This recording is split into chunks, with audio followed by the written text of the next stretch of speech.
bidders, to the next exciting episode of Critical Review. I'm your host, Kenneth Catagat. With me today, as always, is the lovely Aurora Jane. Hey, everybody.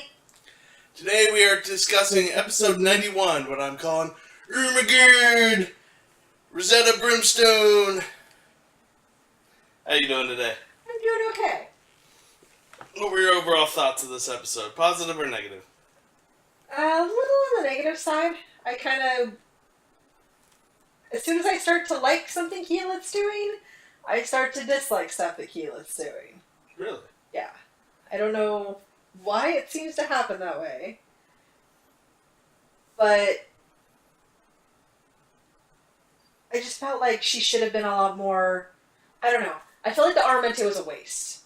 Like, if the whole point of the Armente was to train her to be a leader, I feel like she failed. Like, going into this, especially, when she talks about, she doesn't even really take the time to try to make sure she's getting the words right. It's like, you'd think at this point she'd be stepping up her game, which I get the Rakshasa isn't, like, her mission. Mm-hmm. But we just come off her getting her huge leadership boost. And even to get, like, the first time she tries to use the inspiration of leadership, she goes on and on about Tyrion. And everybody else is kind of like, well, yeah, I feel super inspired now. I'm like... Well, I feel like Matt compensated and only gave it to Terry. So I thought that was a nice, clever way of still keeping it within character. Kind of letting her know that, you kind of didn't do much. I don't think she was trying to do much. Her charisma is still 0. So, I mean... Well, I get that, but she was still trying to use, like, the boost. And... Yeah. Like, the way she went about it, Matt awarded it correctly by forcing it only to go to Terry instead of everybody else. Well, because that's what she was doing. And not only that, she starts off by saying a couple things, and she goes, oh yeah, and I just go on. It's like, you've seen the way this game's run to begin with. Like, Matt's really into the RP aspect of it. Like, most good DMs, he rewards actual RP. So to have this huge boost, this is the first time you're using it. I mean, look at how many songs Sam came up with as Scanlan. He didn't just say... As Terry now. He didn't just say, oh, I cast Bardic Inspiration. Yeah. He did his little ditty. He sang his songs. I mean, that's part of it, and I really feel like she should have known that by now. True, but none of us are Sam Riegel, so... We all aspire to be. Yeah. I'm trying to get somewhere in between Mercer and Perkins. So we start off with the father-daughter chat. We learn that her father hasn't gone through the Armente, and that he's not the leader of the Arashari. That's why Keyleth had to go. Mm-hmm. So it takes me back to, is it only a woman thing?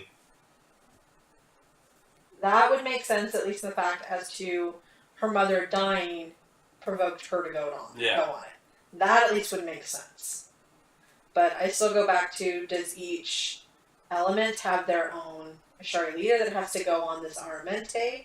Or is she like the elemental leader, not just the leader of the Air Ashari?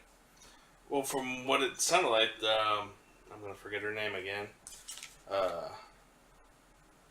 From the Water Ashari... Nope, I'm not going to have it. Not in my notes. The one who had the conch shell? Yeah, I gave him the conch. Who wanted to do reincarnation. Oh, yeah. No, I'm not going to have it.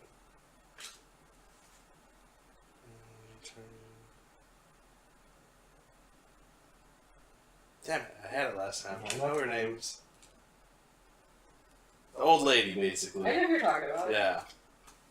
The one they dealt with the most, who kept They made it seem like she's in the... Well, I guess they're all Ashari. Okay, yeah, I guess Keyleth and her mom were the one who spoke of being on the Aramente. Yeah. No, because she has the old life. Because she even kind of hints at Keyleth, you'll see in time.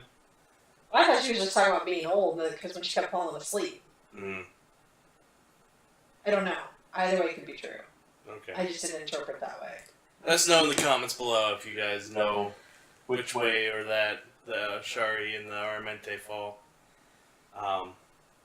But yeah, so they have a nice little chat. I like that the twins spied on Keyleth and oh my god, Vex gave back, totally wrong information.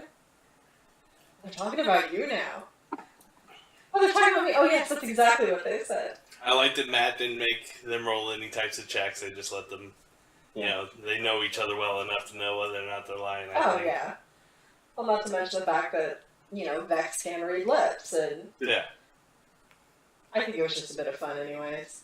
It was adorable. Which I enjoyed. That was probably my favorite part of the episode. Oddly enough.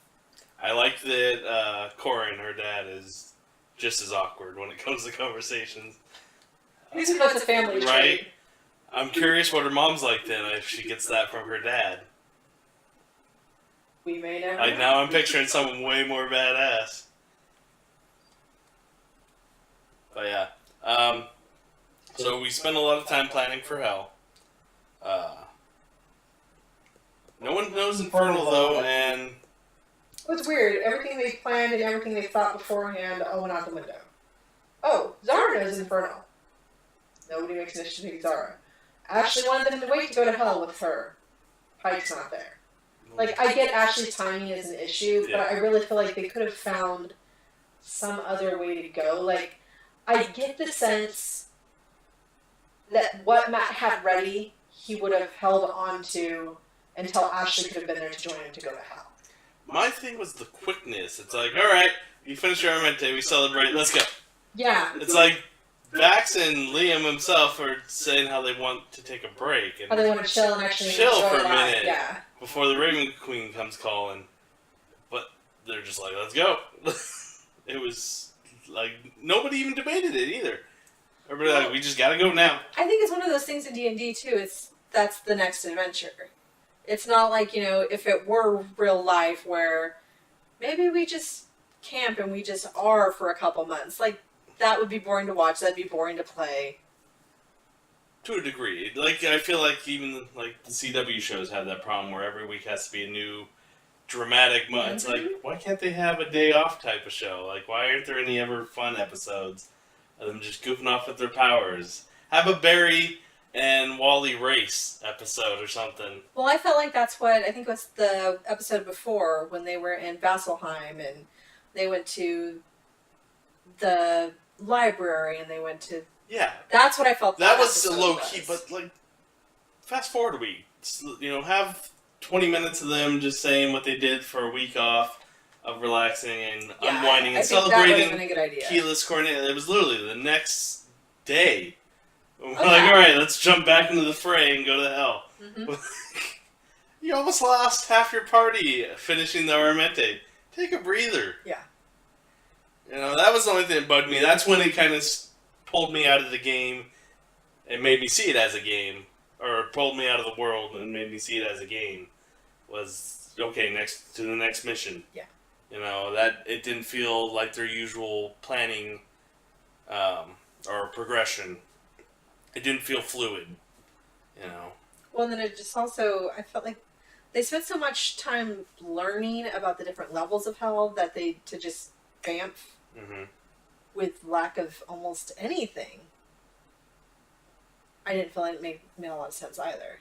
Yeah, that's why a lot of the time they were just meandering around, lost. We don't know if there's an inn, if there's a place to stay, where do we rest. Find a safe place in Hell. That was a great... I was just like, okay. Well, and they were talking about going to the spire or the castle or whatever that's actually there, that Matt said everywhere they turn, it's that direction. Like, I feel like there could have been a whole lot more research done beforehand on things like that. Well, they did talk with Whitney, who's a tiefling, who's in the Arrow Shard. Yeah, but she didn't know anything. She'd been so long, and... That's true. She did bring up an awkward moment where apparently Vax and Keyleth need to have the talk. Define the relationship, people. Her friend. I love the Learning Infernal. That's where I got the Rosetta Stone thing. Well, that was the other thing. It's like, I felt like Keyleth should have stepped up in that role to start taking on those things. And especially with how great of notes Marisha takes, it felt very unbelievable to me. Yeah. That took me out of it. So they plane shift to Hell. Matt's description was so viscerally terrifying. I was just like, holy crap. I would have just plain shifted right back out. I was like, let's just deal with Honus every time he shows up. Let's not do this. Well, it's like they're, after the I'd rather dragons find a detection system for Rakshasas than well, go to hell. well, that was my thought process. Do that because, like, think about how on edge they were after everything went down with the Chroma Conclave and taking the one guy's wife's ashes to Vasselheim. How much debate went on because they were so afraid that there was some other meaning there. I feel like the longer the Rakshasa sits over their heads, the more everybody they come in contact with, people they know, Zara, Gilmore, Cash, like, that could be the Rakshasa. Like, I feel like that could keep going on until the Rakshasa was dead. Well, I believe it takes them longer and longer to reincarnate every time.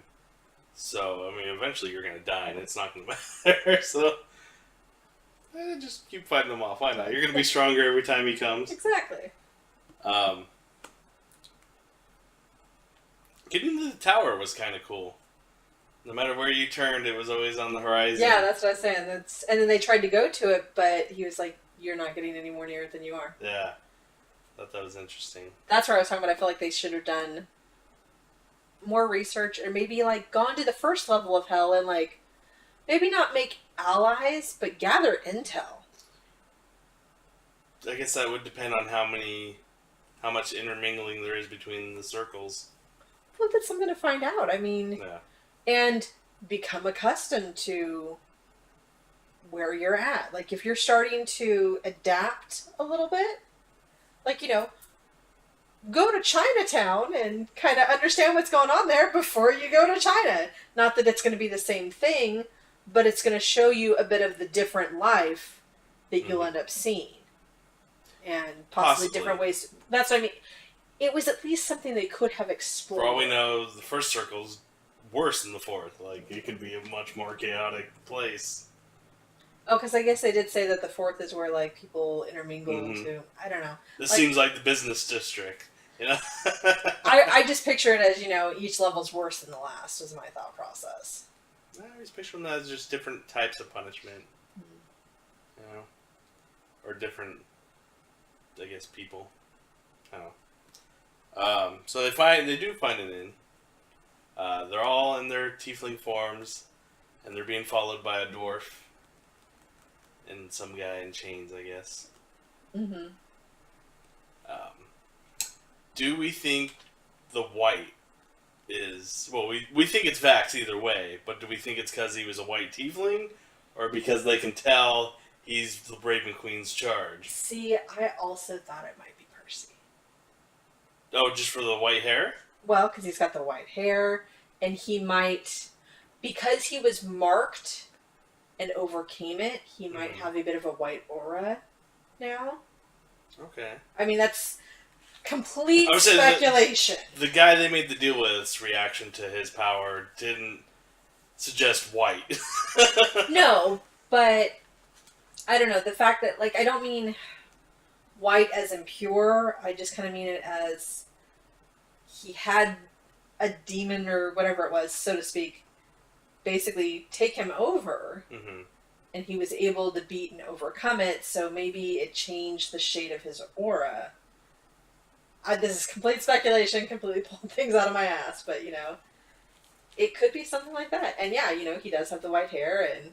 Well, he never saw the white hair, because he was a tiefling as well at that point. What was he when they came back down? When he and Grog went to talk? Was he a tiefling again?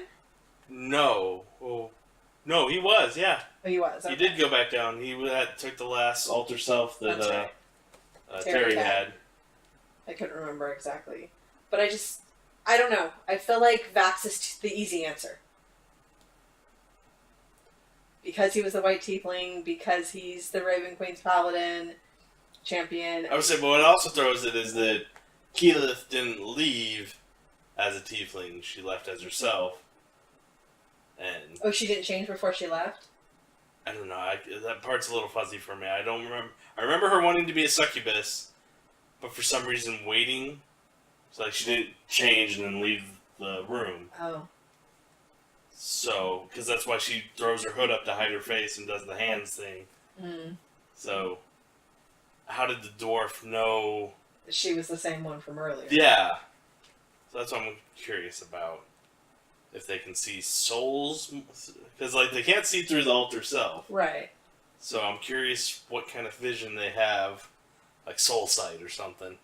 I don't know. I'm sure Matt's come up with something clever. Well, He always and does. Percy ate one of the souls. Yeah. But the dwarf was following them before they ever got any of the soul stones. Okay. So I don't know if it has anything to do with that. The soul stones, though, were pretty funny. I think that was one of my favorite Keyleth moments. Oh, I totally wanted to be the soul of the boy she killed. I think that would be hilarious. Yes, I think Horribly hilarious. all the fans are It's so shipping that hilarious. she drank the soul of the kid she killed back in the day. Yeah, poor girl, she never gets enough. Nope.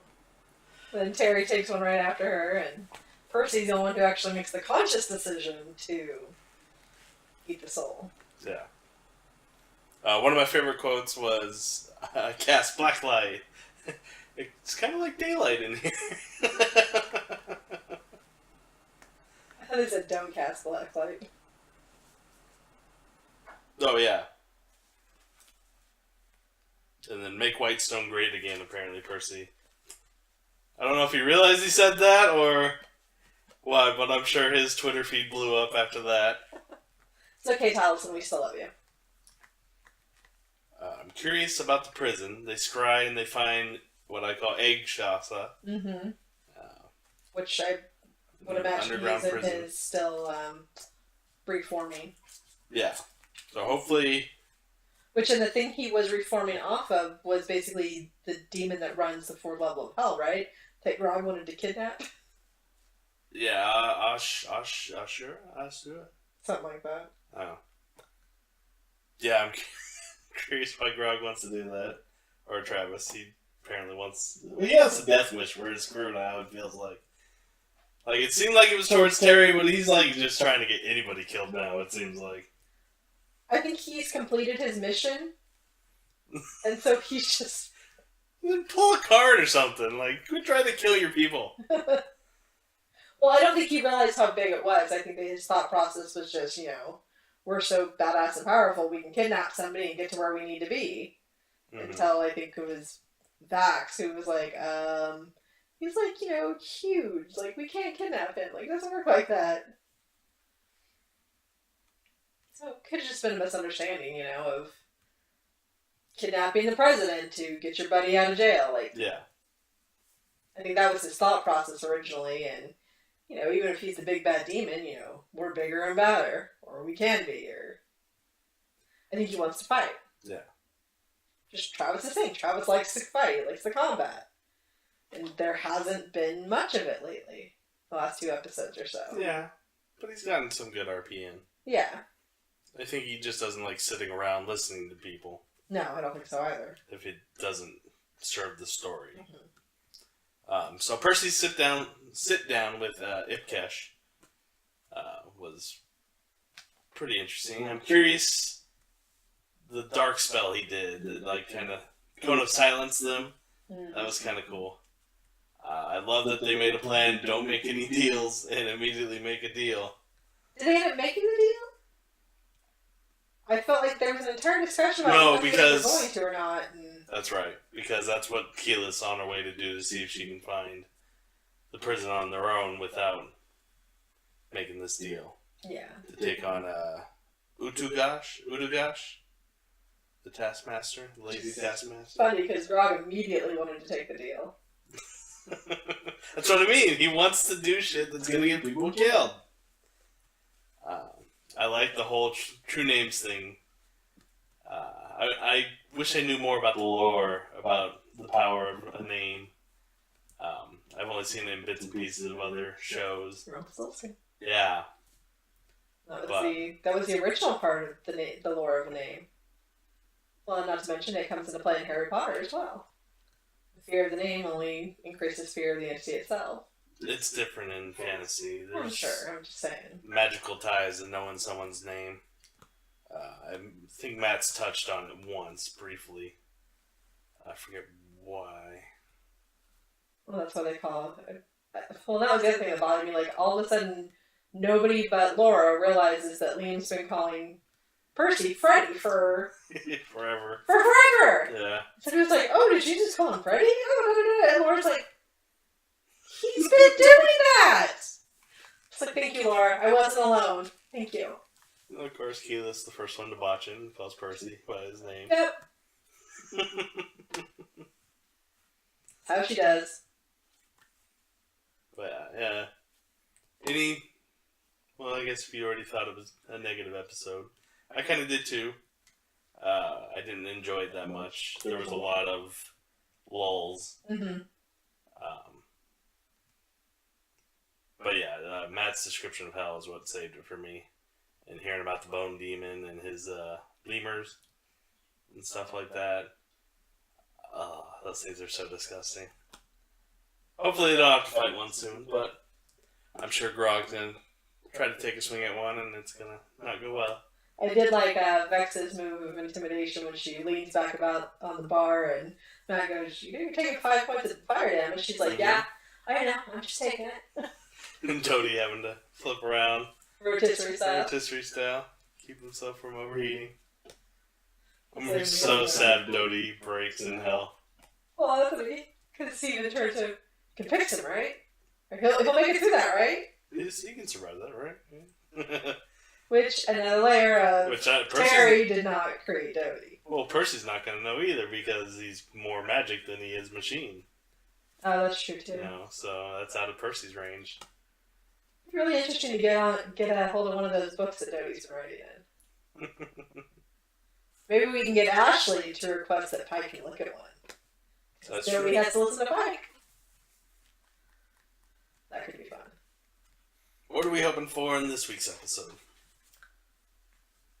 Some intricate story. Like, I enjoyed the part where Percy was making not the deal, but the discussion. Yes. I enjoyed...